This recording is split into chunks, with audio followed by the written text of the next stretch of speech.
اعوذ باللہ من الشیطان الرجیم بسم اللہ الرحمن الرحیم ورفعنا فوقهم الطور بميثاقهم وقلنا لهم ادخلوا الباب سجدا وقلنا لهم لا تعدوا في السبت وأخذنا منهم ميثاقا غليظا فبما نقضهم ميثاقهم وكفرهم بآيات الله وقتلهم الأنبياء بغير حق وقولهم قلوبنا غلف بل طبع الله عليها بكفرهم فلا يؤمنون الا قليلا۔ سورہ نساء کی دو آیتیں 154 یا 155 آپ کے سامنے پڑھی گئی۔ ان آیتوں کا تعلق پچھلی آیت ہی سے ہے۔ پچھلی آیت میں اللہ تبارک و تعالیٰ نے رسول اللہ صلی اللہ علیہ وسلم کو تسلی دیتے ہوئے کہا کہ یہ یہودی ایمان نہ لانے کے بہانے تلاش کرتے رہتے ہیں، تو ایسے میں آپ سے انہوں نے ایک بیہودہ مطالبہ کیا کہ آپ پر بیک بارگی قرآن کیوں نازل نہیں ہوتا؟ یہ فرشتوں کے ذریعے سے، وحی کے ذریعے سے جو آپ کے پاس تھوڑا تھوڑا کر کے، ہم اس کو نہیں مانتے۔ اگر آسمان سے آپ ایک ہی بار میں پورا قرآن، پوری کتاب آپ نازل کریں پھر ہم مانیں۔ جیسے حضرت موسیٰ علیہ السلام پر تورات ایک بار کی نازل ہوئی، تو ایسے میں اگر قرآن بھی ایک بار کی نازل ہوتا تو ہم آپ کو بھی مانتے۔ اللہ تبارک و تعالیٰ نے تسلی دی رسول اللہ صلی اللہ علیہ وسلم کو، آپ ان کے اس مطالبے پر رنجیدہ خاطر نہ ہو، غمزدہ نہ ہو۔ یہ تو چھوٹا سوال ہے، اس سے بڑے بڑے سوالات ان کے پرکھوں نے، ان کے باپ داداؤں نے، اپنے زمانے کے بہت بڑے نبی حضرت موسیٰ علیہ السلام سے انہوں نے کیا ہے۔ کیا کیا ہے؟ کہ ہم تو اللہ کو دیکھیں گے، جب تک دیکھیں گے نہیں آنکھوں سے اس وقت تک ہم مانیں گے نہیں۔ اب بھلا اس سے بڑی بیہودہ اور کیا کہتے ہیں، اس سے بڑی گستاخی کیا ہو سکتی ہے کہ اللہ کو کوئی دیکھ سکتا ہے؟ بجلی آ کر کے ان کو ختم کر دی ان کے اس گستاخی پر۔ پھر انہوں نے اتنا ہی نہیں، معجزات اپنی آنکھوں سے دیکھنے کے باوجود بھی بچھڑے کی عبادت کی، بچھڑے کی پوجا کی۔ پھر ایک خاص توبہ کا طریقہ ان کے لیے اللہ نے مقرر کیا، قتل کر دیے گئے، مار دیے گئے۔ ٹھیک ہے، اب آگے فرمایا وَرَفَعْنَا فَوْقَهُمُ الطُّورَ، اور ہم نے ان کے اوپر طور پہاڑ کو معلق کر دیا۔ رفع کے معنی اوپر کرنا، طور پہاڑ کو ان کے اوپر کر دیا، یعنی اپنی جگہ سے طور پہاڑ کو اکھاڑ کر کے اس کو ان کے اوپر ہم نے کر دیا۔ بعض لوگ ترجمہ ایسا کرتے، مطلب بیان کرتے، آج کل کے نئے، ان کو معجزہ وغیرہ ماننا نہیں ہے، اللہ کی قدرت کو ماننا ہی نہیں ہے، اس لیے ترجمہ کیا کہتے، مطلب کیا بیان کرتے کہ سب کو پہاڑ کے دامن میں کھڑا کر دیا، ایسا پہاڑ جو جھکا ہوا ہو۔ ایسے بھی پہاڑ ہوتے ہیں نا، جھکے ہوئے پہاڑ، وہاں پر کیا کر دیا، ان کو کھڑا کر دیا۔ غلط ہے، کیوں اتنا تکلف برتتے؟ قرآن کریم میں خود ایک جگہ ہے، سورہ اعراف میں آگے آ رہا ہے وَإِذْ نَتَقْنَا الْجَبَلَ فَوْقَهُمْ، ہم نے پہاڑ کو ان کے اوپر معلق کر دیا۔ یہاں نتق کا ہے، نون تا قاف، اس کا معنی ہے اکھاڑنا، اکھاڑ کر کے ہم نے کیا کیا ہے، سمجھ رہے؟ کیونکہ آج کل کے مسلمان تھوڑا سائنس سے بہت متاثر ہے، ان کو اللہ تعالیٰ کی قدرت پر اتنا ایمان نہیں جتنا سائنسدانوں کے اوپر ایمان ہے۔ اللہ حفاظت فرمائے۔ کیا ضرورت ہے لوگوں کو خوش کرنے کا ترجمہ کرنا؟ جو اللہ ہمیں اتنے چھوٹے سے اتنا بڑا کر سکتا ہے، جو اتنا بڑا آسمان، اتنی بڑی زمین پیدا کر سکتا ہے، اتنا زبردست سسٹم، اس کے لیے پہاڑ کو اکھاڑ کر کے اوپر کرنا کیا مشکل ہے؟ نہیں سمجھے؟ جو اللہ اپنی قدرت سے، اپنی طاقت سے پہاڑ کے اندر سے زندہ اونٹنی لے کر آ سکتا ہے، اس کے لیے کیا مشکل ہے؟ کیوں تکلف کرتے؟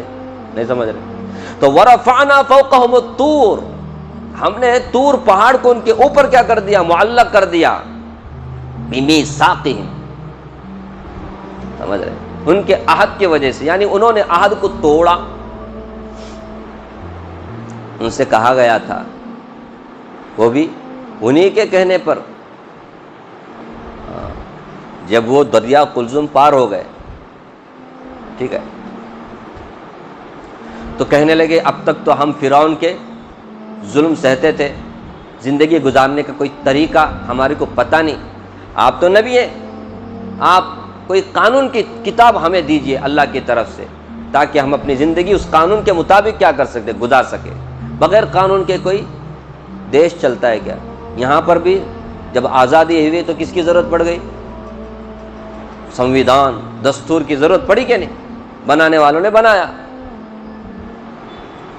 اصل قانون تو پیدا کرنے والے کا ہے نا، کہ کیسے زندگی گزاری جائے. تو خیر، تورات کا معنی ہی لا ہے، لا قانون کے معنی. تو انہوں نے مانگا تھا کہ ہمیں اللہ تبارک و تعالیٰ سے، انہوں نے دعا حضرت موسیٰ علیہ السلام نے، اللہ تعالیٰ نے 40 دن روزے اور اعتکاف کے بعد میں دیا. جب حضرت موسیٰ علیہ السلام تورات لے کے آئے تو بولنے لگے یبو، اس میں جو احکامات ہیں یہ تو بہت سخت ہے، اس کے اوپر تو ہم سے عمل نہیں ہو سکتا. خود مانگا تھا نا، خود مانگا تھا. اور پھر اس کے بعد میں یہ تو ہیں مسلمان، حضرت موسیٰ علیہ السلام کو ماننے والے، ایسا نہیں کہ کافر ہیں. اب اللہ تبارک و تعالیٰ نے فرمایا مانتے کیا نہیں؟ مانو تو خیریت، نہیں مانو گے تو پھر یہ پہاڑ ہے نا، اس تمہارے اوپر گر جائے گا اور تم چکنا چور ہو جاؤ گے، دب کر کے ختم ہو جاؤ گے. چاہو نہ چاہو مان لیا، سمجھ رہے؟ نہیں تو پہاڑ آ کر کیا ہو جائے گا؟ اب آپ سوال کر سکتے، یہ تو زبردستی ہو گیا. قرآن میں لا اکراہ فی الدین، دین میں زبردستی نہیں. یہ کیسی زبردستی ہے؟ بالکل غیر مسلم کو اسلام میں داخل کرنے کے لیے زبردستی نہیں کرنا چاہیے. لا اکراہ فی الدین کا مطلب یہ ہے، سمجھ رہے؟ کسی ہندو کو، کسی کافر کو، کسی یہودی کو، کسی نصرانی کو آپ اسلام کی دعوت دے سکتے ہیں، دین کیا ہے سمجھا سکتے ہیں، سمجھ رہے؟ ایمان کی دعوت دے سکتے ہیں، زبردستی نہیں کر سکتے. فمن شاء فلیؤمن ومن شاء فلیکفر، جس کا دل چاہے ایمان قبول کرے، جس کا دل چاہے کفر کرے. زبردستی نہیں ہے اسلام لانے میں. دعوت دینا ہی کیا ہے ہمارا فرض ہے، ہم دعوت دیں گے، سمجھ رہے؟ تو غیر مسلم کو اسلام میں داخل کرنے کے لیے زبردستی نہیں. لیکن اگر کوئی اسلام میں داخل ہو جائے، دین میں داخل ہو جائے، اب اس کے بعد دین کا جو قانون ہے، اسلام کے جو احکامات ہیں، ان کے اوپر عمل کرانے کے لیے زبردستی کر سکتے ہیں، سمجھ رہے؟ ہمارے نبی صلی اللہ علیہ وسلم نے تو یہاں تک فرمایا کہ 7 سال کا عمر کا اگر ہو جائے بچہ، کیا کرو؟ نماز کا حکم کرو. 10 سال ہو جائے نہیں نماز پڑھتا، مارو. اب آپ بولیں گے کیا ایسا اسلام ہے بھائی، کتنا زبردستی کرتے ہیں، چھوٹے چھوٹے بچے کو مارو بولتے ہیں. 10 سال تربیت، اسلامی احکامات ہے. زنا کیا، 100 کوڑے لگاؤ اگر شادی شدہ نہیں ہے. شادی شدہ ہے، پتھر مار کر اسے کیا کر دو، تاکہ دوسروں کو عبرت ملے. بھائی قتل کرتا ہے، مرڈر کرتا ہے، اس کے بدلے میں اس کو مرڈر کر دو. چوری کرتا ہے، ہاتھ کو کیا کر دو، کاٹ دو. پھر سے چوری کرتا ہے، پیر کاٹ دو. پھر سے چوری کرتا ہے اور ایک ہاتھ کاٹ دو. پھر سے چوری کرتا ہے اور ایک پیر کاٹ دو. وہ چلنے پھرنے کے بھی قابل نہیں رہے گا. چرانا تو بہت دور کی بات ہے، سمجھ رہے؟ یہ تعزیر، یہ حدود، یہ قصاص، یہ سب کیا ہے؟ اور مسلمانوں کے لیے، غیر مسلموں کے لیے نہیں ہے، سمجھ رہے؟ جو مسلمان ہو جاتے ہیں ان کے لیے کیا ہے؟ احکامات پہ عمل کرنے کے لیے. نہیں سمجھے؟ ہمارا دیش ہے انڈیا، یہاں دیشیوں کے لیے قانون اور ودیشیوں کے لیے نہیں، سمجھ رہے؟ ہوتا ہے تھوڑا تھوڑا فرق. دیسی ہو کر کے آدمی وہ میں نہیں مانتا، وہ کیسا رائٹ میں لیفٹ میں چلنا، میں نہیں رائٹ میں جاتا ہوں. فائن تبچ RTO کیا بولتے ہیں، میں لائسنس لیتا نہیں، میں ایسا مجھے چلانا آتا ہے، میرے کو کیا ضرورت ہے RTO کے بعد جا کر کے رشوت سب دے کر کے، نہیں ضرورت ہمیں. کیا کرے گا وہ؟ میں ہیلمٹ نہیں پہنتا، میرے پاس تو ٹوپی ہے، یہ زبردست ہیلمٹ بول کے میں زبردستی کر سکتا ہوں؟ میں ایک بات پوچھ رہا ہوں میں آپ سے، کیا بولتے ہیں؟ کچھ بھی نہیں کرنے کا ہے، دیش چھوڑ کر چلے جاؤ. ایسا نہ بولتے، تم دیش دروہی ہو، تم دیش کے قانون کو پالن نہیں کرتے، چلے جاؤ. اور ہم کو تو باقاعدہ بولتے رہتے، کہاں جاؤ؟ پڑوسی ملک کو جاؤ بولتے رہتے. جبکہ ہم قانون کا ان سے زیادہ پالن کر رہے ہیں۔ ایک بات بول رہا ہوں، قانون پالن کر کے ہم لوگوں کا ایسا بولتے تو نہیں کرے تو ایک بات بول رہا ہوں سمجھانے کے لیے۔ تو اسلام میں داخل ہو گیا تو پھر اسلام کے احکامات پہ عمل کرنا ہے، سمجھ رہے؟ تو اسی حساب سے کہا گیا، پھر اشکال نہیں کرنے کا یہ زبردستی کر رہے ہو، زبردستی نہیں ہے، وہ تو اسلام میں داخل ہو چکے ہیں، اور موسیٰ علیہ السلام کو ماننے والے ہیں، فرعون کے قوم کے نہیں وہ لوگ۔ تو بہرحال ورفعنا فوقهم الطور بمیثاقهم، ان کے عہد کو توڑنے کی وجہ سے اللہ تعالیٰ فرماتے ہیں کہ ہم نے ان کے اوپر طور پہاڑ کو معلق کر دیا۔ یہ ایسے بدتینت کیا کہتے ہیں بدبخت لوگ ہیں۔ اتنا ہی نہیں، آگے فرمایا وَقُلْنَا لَهُمُ ادْخُلُوا الْبَابَ سُجَّدًا، ہم نے ان سے کہا کہ دروازے میں داخل ہو جاؤ سجدہ کرتے ہوئے، تواضع کے ساتھ، فروتنی کے ساتھ، جھکاؤ کے ساتھ، عاجزی کے ساتھ کیا ہو جاؤ، داخل ہو جاؤ۔ اس پر بھی انہوں نے کیا کیا؟ حکم کی نافرمانی کی۔ یہ بھی ایک بہت بڑے واقعے کی طرف اشارہ ہے، سمجھ رہے؟ من و سلوہ ان کے اوپر نازل ہوتا تھا، یاد ہے نا؟ ابھی کیا ضرورت ہے ابھی لمبا سب، صرف اشارے کر رہا ہوں۔ من و سلوہ نازل ہوتا تھا، سورہ بقرہ میں بہت لمبی تفصیل سے ان کے کہ اللہ کا کتنا بڑا کرم ہے، اوپر سے آتا تھا، کچھ پکانے وکانے کی سب ضرورت نہیں، پکایا ایک دم، فصل کرنے اور کھیتی باڑی کرنے کی کوئی ضرورت نہیں، پکایا۔ بولے لن نصبر علی طعام واحد، ایک ہی کھانا کھا کر بور ہو گئے، ہمارے کو نہیں چاہیے، ہمارے کو ابھی سبزی دال پیاز لہسن ایسا سب کچھ چاہیے، سمجھ رہے؟ سورہ بقرہ میں لن نصبر علی طعام واحد فادع لنا ربک یخرج لنا مما تنبت الارض من بقلها وقثائها وفومها وعدسها وبصلها، پورا گنا کر کے ترکاری کے جتنے نام ہیں سب کو گنایا، ہم کو یہ چاہیے۔ اللہ نے فرمایا ٹھیک ہے ملے گا، فلاں ایک بستی ہے اریحا نامی بستی، اس میں داخل ہو جاؤ، وہاں بستی میں جا کر کے خود کھیتی باڑی کرو، مشکلات اٹھاؤ، پھر تمہارے کو جو چاہے، جو تم نے مطالبہ کیا نا وہ ساری چیزیں مل جائیں گی۔ لیکن جاتے ہوئے عاجزی کے ساتھ، تواضع کے ساتھ، جھکاؤ کے ساتھ جاؤ، جھکتے ہوئے، ٹھیک ہے؟ یہ گئے کیسے گئے مانو؟ اکڑ کر کے، ایک دم الٹا، اتنی ہٹ دھرمی ہے، دیکھو ضد دیکھو ان کے اندر اتنی سی۔ اللہ نے فرمایا اس میں نافرمانی انہوں نے کی۔ صحیحین کی روایت ہے، بخاری مسلم دونوں کی روایت میں ہے، ایسا داخل ہوئے سورین کے بل، کیوں ایسا داخل ہو جائیں گے تو کبھی بھی جھکنے کی نوبت نہیں آئیں گی، نہیں سمجھے؟ ایسے نافرمان بدتینت۔ تو وَقُلْنَا لَهُمُ ادْخُلُوا الْبَابَ، ہم نے ان سے کہا تھا سجدن، سجدہ کرتے ہوئے، یعنی تواضع کے ساتھ، عاجزی کے ساتھ، ایک جھک کر کے تم کیا ہو اس بستی میں داخل ہو جاؤ۔ سورین سمجھتے ہیں کیا بولنے کا؟ سورین بھائی ابھی کیا ہے چوتڑ، اس کے بل داخل ہوئے، سجدہ کرتے ہوئے داخل ہو بولے تو ایسے نہ لائے۔ آگے فرمایا وَقُلْنَا، اور ہم نے ان سے کہا تھا لَهُمْ لَا تَعْدُوا فِي السَّبْتِ، ہفتے کے معاملے میں تجاوز نہیں کرنا۔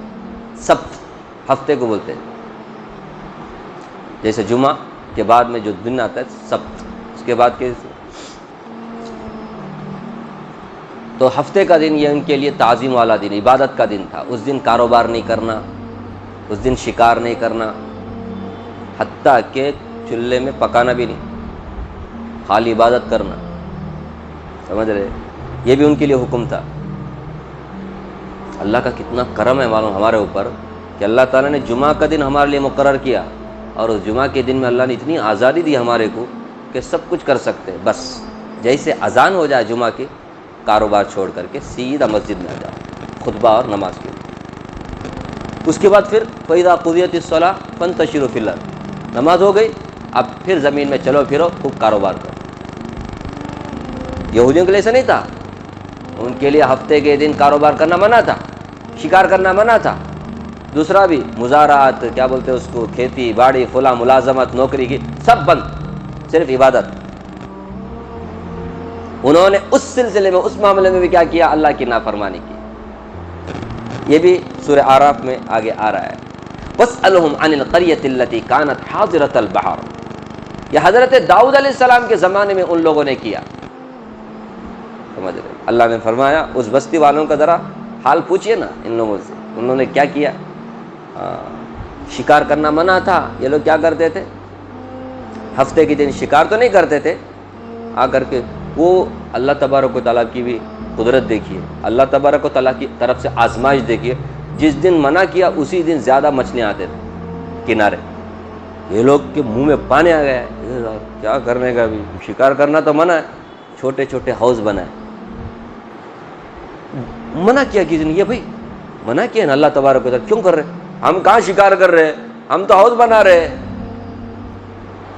اب وہ چھوٹے چھوٹے ہاؤس میں یہ مچھلیاں کیا ہو جاتی تھی، آ کے جم جاتی تھی. اتوار کے صبح میں جا کر کے کیا کرتے تھے، ایسا آڑا بنا کر کے پورے ہاؤس کی مچھلیاں.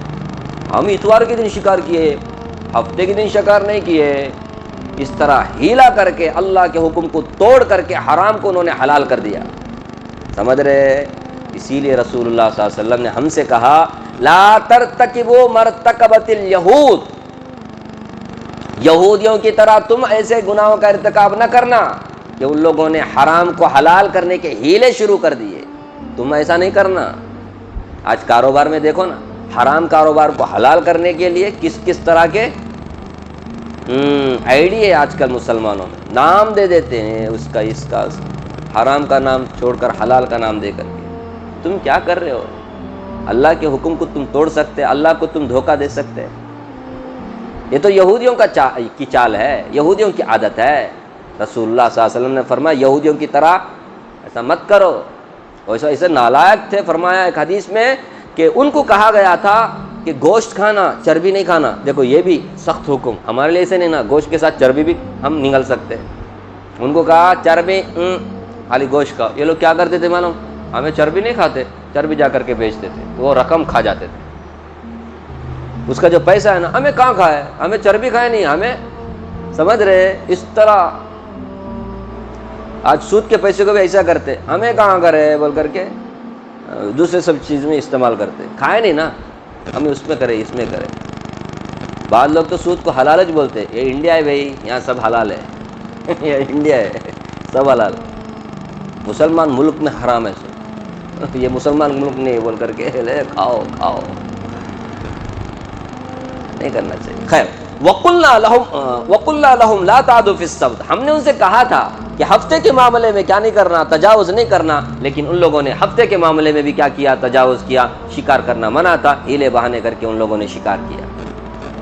اتنا ہی نہیں، وَأَخَذْنَا مِنْهُمْ مِيثَاقًا غَلِيظًا، ہم نے ان سے بڑے سخت معاہدے لیے، عہد لیے. انہوں نے پرومس کیا کہ ہم ان عہدوں کو، احکامات کو، قانون کو مانیں گے، اس کے اوپر چلیں گے. لیکن فَبِمَا نَقْضِهِمْ مِيثَاقَهُمْ، ہم نے انہیں سزا دی کیونکہ انہوں نے عہد کو توڑا. جب بھی عہد کیا توڑا، جب پرومس کیے اس کو توڑا، اس کا انہوں نے پالن نہیں کیا، اس کی پابندی انہوں نے نہیں کی. فَبِمَا نَقْضِهِمْ مِيثَاقَهُمْ وَكُفْرِهِمْ بِآيَاتِ اللَّهِ، انہوں نے عہد کو توڑا اور ہماری آیتوں کا انکار کیا. وَكُفْرِهِمْ بِآيَاتِ اللَّهِ، اللہ کی آیتوں کا انکار کیا. وَقَتْلِهِمُ الْأَنْبِيَاءَ بِغَيْرِ، ناحق نبیوں کو قتل کر دیا. وَقَوْلِهِمْ قُلُوبُنَا غُلْفٌ، اور انہوں نے کہا کہ ہمارے دل تو پردے میں ہیں، اس لیے تمہاری بات ہمارے دل میں نہیں آئے گی. جو چاہے بولو، ہمارے دل میں تو، ہمارا دل پردے میں ہے. غلف پردے میں، کوئی چیز باہر کی اندر نہیں آ سکتی. کتنا بھی بولو، ہم تمہارے باتوں سے متاثر ہونے والے نہیں. کچھ بھی بول لو، ہم جس طریقے پر ہیں اسی طریقے پر رہیں گے. تم چاہے لاکھ ہمارے کو سمجھاؤ، ہمارے دل تو آلریڈی کس میں ہے؟ پردے میں ہے. اب جو چیز پردے میں رہتی ہے، باہر کی چیز اندر آتی کیا؟ ہاں، نہیں آتی. اللہ تعالی نے فرمایا بل طبع اللہ علیہا بکفرہم، بلکہ اللہ نے ان کے اوپر ان کے کفر کی وجہ سے مہر لگا دی ہے. اب مہر لگا دی تو خیر کی چیز اندر نہیں آئے گی. یہ اپنے آپ کو کیا بولتے تھے؟ ہم خیر کے اندر ہے، باہر کے شر کو ہم اندر نہیں لیتے. نہ، تمہارے اندر شر بھرا ہوا ہے کفر کی وجہ سے، اب خیر کی بات تمہارے اندر نہیں آئے گی کیونکہ اللہ نے تمہارے دلوں پر کیا کر دیا ہے؟ مہر لگا دیا. مہر سمجھتے؟ سیل، ٹھپا لگا دیا نا، تو پھر باہر کی چیز اندر نہیں آتی. نہیں، جو اندر ہے وہ پھر کھول کر کے اندر کی چیزیں آپ لے سکتے ہیں، باہر کی چیز اندر داخل نہیں کر سکتے. بل طبع اللہ علیہا بکفرہم، اللہ نے ان کے اوپر ان کے کفر کی وجہ سے مہر لگا دی ان کے دلوں پر. یہ بول رہے ہیں نا ہمارے دل پردے میں اندر کچھ نہیں ہے, اللہ نے کیا کر دیا ہے, ٹھپا لگا دیا ہے. اس لیے بات سمجھ میں کھوپڑی میں آتی نہیں تمہاری, سمجھ رہے. ہدایت کی بات, حق کی بات سننے کے بعد آدمی کو حق کا فالو کرنا چاہیے, ہدایت کی اتباع کرنا چاہیے. یہ نہیں کہ نہیں ہمارا نظریہ, ہمارا آئیڈیالوجی ایسا ہے, ہم فلاں فرقے کے ہیں, ہم فلاں دھرم کے ہیں, ہم فلاں مرو. بل طبع اللہ علیہ بکفرہم, کفر کی وجہ سے ان کے اوپر اللہ نے مہر لگا دی ہے. فلا یؤمنون الا قلیلا, اب یہ ایمان نہیں لائیں گے مگر تھوڑے. اس لیے ان کے سوالات جو آپ کے سامنے ہو رہے پیغمبر, یہ مطالبہ کر رہے, ایک ہی وقت میں کتاب نہ, یہ ہیلا کر رہے ہیں بس ایمان نہ لانے کے لیے, کیونکہ ان کو پتہ ہے آپ اس کو پورا نہیں کریں گے ان کے سوال کو, تو ان کو بہانہ ملے گا, ہم اس لیے ایمان نہیں لائے کیونکہ ہمارے مطالبے کو انہوں نے پورا نہیں کیا. اگر وہ ایک ہی بار میں قرآن نازل کرتے نا, ہم کیا کرتے, ایمان لاتے. بہانہ اور کچھ نہیں, ضد ہے ان کے اندر, ان کو ماننا نہیں ہے. چنانچہ اس زمانے سے اب تک بھی یہودی بہت کم مسلمان ہوئے, نصرانی تو ہو جاتے. اب حضرت عیسیٰ علیہ السلام آئیں گے آخری زمانے, دجال کو قتل کریں گے, اس کے بعد بھی عیسائی سب کے سب مسلمان ہوں گے, کیونکہ حضرت عیسیٰ علیہ السلام کو دیکھ لیں گے نا, ان کے سارے غلط فہمیاں دور ہو جائیں گی. لیکن یہودی پھر بھی نہیں لائیں گے, وہ تو مارے جائیں گے. ہاں میرے بھائی, فلا ایسی ضدی قوم ہے یہ یہودی.